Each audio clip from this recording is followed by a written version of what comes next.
Durante uma grande campanha na cidade de Oakland, na Califórnia, em 1922, Aimee Semple McPherson foi inspirada a chamar sua mensagem de quadrangular, através de uma pregação sobre a visão do profeta Ezequiel dos 4 querubins com 4 rostos, que simbolizavam o quádruplo ministério de Jesus Cristo: o Salvador, o Batizador com o Espírito Santo, o Grande Médico e o Rei que há de voltar para arrebatar a sua igreja.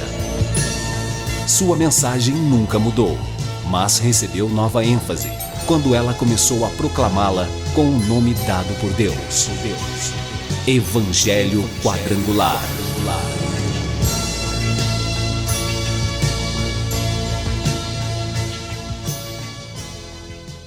A Igreja do Evangelho Quadrangular Independente passa a apresentar o programa Cristo Esperança Nossa, numa palavra poderosa a seu favor. Você que está sofrendo, você que está sem paz no seu coração, você que está com um temor, sem saber o que será do seu amanhã, você que está com medo, talvez você num desespero, numa aflição, comece a partir de agora a colocar o Senhor Jesus Cristo como a esperança para a solução do seu problema. Você que está enfermo, doente, comece agora a colocar a Jesus como o médico dos médicos, para a sua cura, para a saúde do seu corpo. Comece a partir de agora a depositar a sua fé no nome glorioso do Senhor Jesus, porque Ele tem uma bênção especial para a sua vida, para o seu lar, para a sua família, porque dentro de alguns instantes estaremos formando a cadeia da prece poderosa. Eu quero orar por você, eu quero orar com você, para que você receba a bênção de Deus, para que você possa receber a Jesus como Senhor da sua vida e Salvador da sua alma. Em Números, capítulo 13, versos 30, nos diz: Então Calebe fez calar o povo perante Moisés e disse: Subamos animosamente e possuamo-la em herança, porque certamente prevaleceremos contra ela. Porém os homens que com ele subiram disseram: Não poderemos subir contra aquele povo, porque é mais forte do que nós. Esse registro do capítulo 13 do livro de Números nos apresenta um momento crucial na vida daquele povo que foi retirado do Egito, da escravidão do Egito, e com mão poderosa de Deus. Muitos sinais, prodígios, milagres, Deus operou através de Moisés e Arão no Egito para tirar aquele povo. E depois ainda atravessaram o Mar Vermelho de pé enxuto. Mas agora no capítulo 13, nos é registrado que 12 homens são enviados para espiar a terra de Canaã, aquela terra que Deus prometeu de colocar aquele povo nessa terra, a terra que Abraão andou por ela, e por toda aquela terra que Abraão andou, Deus declarou que daria aquela terra para a sua descendência. Agora, havia chegado o momento de Deus cumprir esta promessa a Abraão. Então Moisés escolhe o líder de cada tribo de Israel, 12 homens, que foram enviados para espiar a terra de Canaã.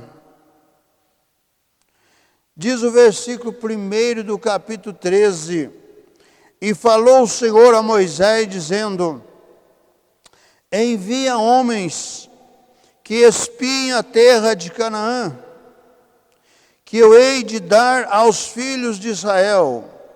De cada tribo de seus pais enviareis um homem, sendo cada qual maioral entre eles. Então esses 12 espias eram os maiorais de cada tribo de Israel. E eles foram, espiaram a terra e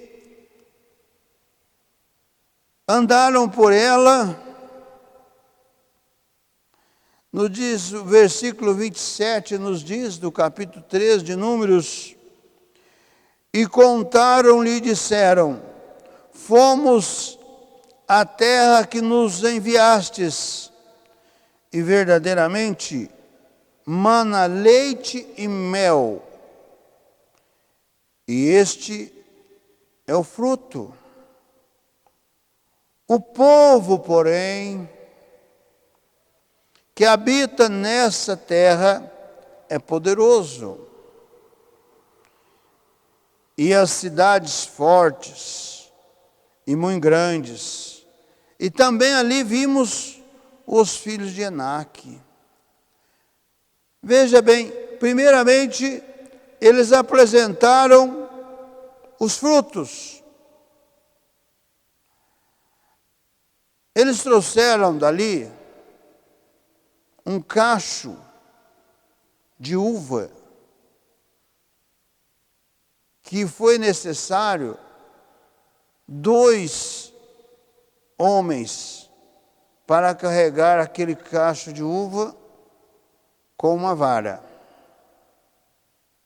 Eles trouxeram também romãs e figos, apresentaram esses frutos. A terra realmente manava leite e mel. O que Deus tem a nos oferecer? O melhor. O melhor de Deus é para todo aquele que crê. O melhor de Deus. Deus vela pela sua palavra para cumprir. Quando Deus nos escolhe, assim como Jesus declara no Evangelho de João, capítulo 16, versículo 15: Não foi vós que me escolhestes a mim, mas eu vos escolhi a vós, e vos nomeei, para que vades e deis fruto, e o vosso fruto permaneça. Então, todos aqueles que têm o privilégio de um encontro pessoal com o Senhor Jesus Cristo, ao ouvir a mensagem do Evangelho, e se reconhece pecador ou pecadora, e se entrega a Jesus para ser Senhor da sua vida, para ser Salvador da sua alma, é uma escolha de Jesus. Mas neste momento a vida é mudada, a vida é transformada no poder de Deus, e a partir dessa mudança, dessa transformação, Jesus quer fazer de cada um de nós um discípulo seu, que vá agora caminhar não segundo os cursos do mundo, mas segundo o curso da fé, sabendo que há um reino à espera de todo aquele que persevera na sua fé. Assim Deus estava oferecendo para aquele povo que foi tirado da escravidão do Egito, que ali permaneceram por 400 anos na escravidão. Portanto, 4 gerações haviam se passado desde que Jacó, levado por seu filho José, que se tornou governador do Egito, e eles foram morar na terra de Gósen, no Egito, a melhor terra, porque eles eram pastores, e no Egito não se criava rebanho. Então eles ficaram numa terra especial e à parte. Mas ali, depois vieram outros faraós, que não conheceram José, e passaram então a escravizar aquele povo, porque eles passaram a crescer mais do que os egípcios. E isso trouxe preocupação para Faraó. E eles se tornaram escravos. 400 anos de escravidão. Evidente que neste passar destes 400 anos, eles não tiveram conhecimento deste Deus que havia introduzido com promessa ali no Egito, este povo, através da promessa. As promessas de Deus, elas se cumprem. Muitas vezes, diante das nossas vistas, parece que não vai acontecer. Há muitos que dizem: pastor, eu já estou orando há muito tempo, e parece que Deus não está ouvindo a minha oração. Deus ouve a oração. Não existe oração direcionada a Deus em o nome do Senhor Jesus Cristo que ela não seja ouvida. Mas Deus tem o tempo para operar e responder às nossas orações. Nós temos pressa. Nós oramos e queremos que Deus a responda de imediatamente. Mas quando nós oramos e colocamos na presença de Deus, Deus sabe o momento certo de nos responder e de nos atender. Isto tudo se chama fé para perseverar. Portanto, quando Moisés tirou este povo do Egito, eles não tinham conhecimento desse Deus. Eles tão somente conheciam os deuses do Egito. E o Deus mais importante do Egito era um bezerro. Portanto, este povo estava na idolatria. E Deus os tirou porque tinha uma aliança com Abraão. Tinha uma promessa. E agora a descendência de Jacó é que havia povoado o Egito. E neste momento, quando trouxeram estes frutos e declararam que a terra era boa, que manava leite e mel, então todos ficaram alegres, ficaram contentes, porque quem não se alegra com a boa notícia? A boa notícia traz alegria, a boa alegria traz paz, a boa alegria traz esperança, a boa alegria faz com que se tome uma posição de esperança e de vitória. Mas ao mesmo tempo que chega esta alegria, vem também uma outra negativa. E então, qual seria esta negativa?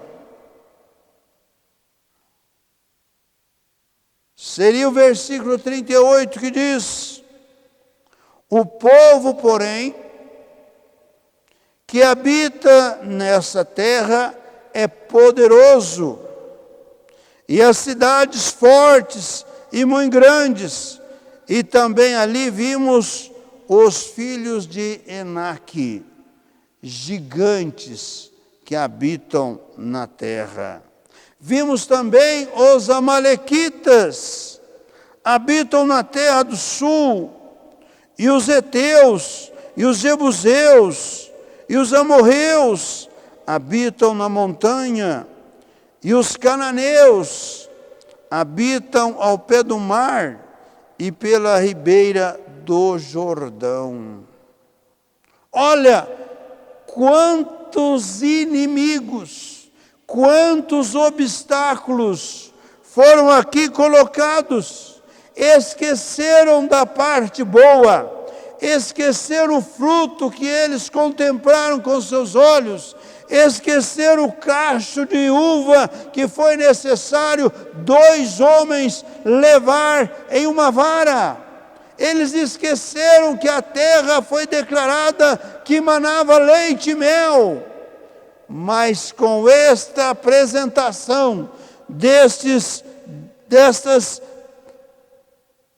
grandes oposições que ali moravam em todo canto, no sul, no norte, no leste, no oeste daquela terra, tinha opositores, tinha inimigos para ser vencidos. E então cai o desânimo no povo. O desânimo é a pior destruição de uma vida. Quem cai no desânimo, cai na destruição. E foi isso que aconteceu, que nos meus cálculos, haviam ali quase 3 milhões de pessoas. Imagine este número dessas pessoas numa condição de derrota, numa condição de desespero, numa condição de fracasso. Mas um dos 12 espias, este, nos diz o versículo 30 que nós lemos no início, então Calebe fez calar o povo perante Moisés e disse: subamos animosamente e possuamos a terra em herança, porque certamente prevaleceremos contra ela. O que Calebe estava declarando? O Deus que nos tirou do Egito, o Deus que nos trouxe até aqui, Ele vai nos entregar esta terra. Estes obstáculos não serão nada diante de nós, porque nós temos um Deus vivo, nós temos um Deus poderoso, nós temos um Deus glorioso, nós temos um Deus que nos trouxe até aqui com mão forte e poderosa, e este mesmo Deus vai nos introduzir nesta terra, e nós vamos destruir todos os inimigos. Mas após essa fala de Calebe, nos diz o versículo 31,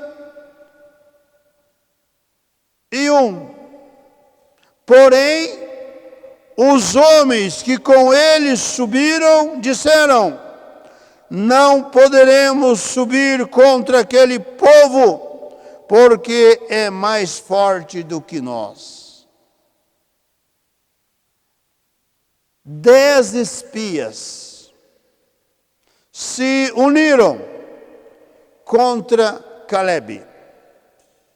Aquele povo, disseram eles, é mais forte do que nós. Calebe declarou que eles tinham um Deus poderoso, que eles tinham um Deus glorioso. Mas aqueles outros 10 disseram: não, o povo é mais forte do que nós. A incredulidade é a destruição de todo homem, mas a fé conduz para a vitória. No capítulo 14 de Números, no versículo 6, nos diz: e Josué, filho de Num, e Calebe, filho de Jefoné, dos que espiaram a terra, rasgaram as suas vestes. Quando o povo caiu em desespero, quando o povo caiu em choro, quando o povo queria voltar novamente para o Egito, Calebe e Josué rasgaram as suas vestes, porque eles estavam contestando contra aquele povo incrédulo que Deus os colocaria em vitória naquela terra.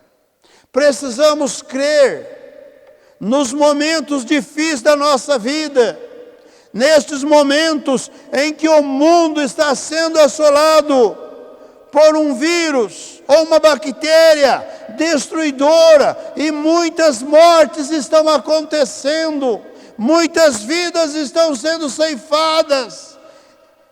Precisamos crer num Deus vivo, precisamos crer num Cristo poderoso, precisamos crer e buscar pela fé a vitória, para que este vírus invisível, mortal, diabólico, se nós nos unirmos em oração, se nós clamarmos pelo nome glorioso do Senhor Jesus, se o mundo clamar, então veremos Deus operar, veremos Deus realizar, veremos a vitória que há em Cristo Jesus, para todo aquele que crê, para todo aquele que nele espera.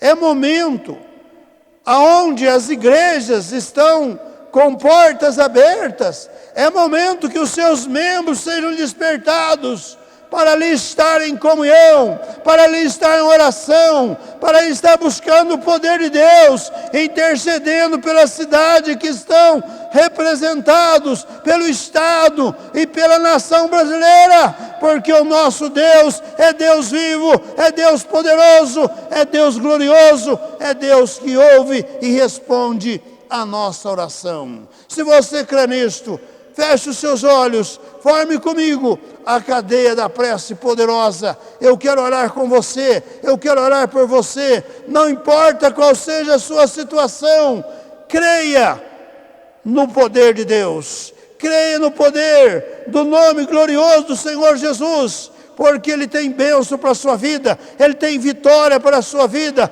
Ele tem cura, Ele tem saúde para o seu corpo, Ele tem bênção, Ele tem salvação para a sua alma.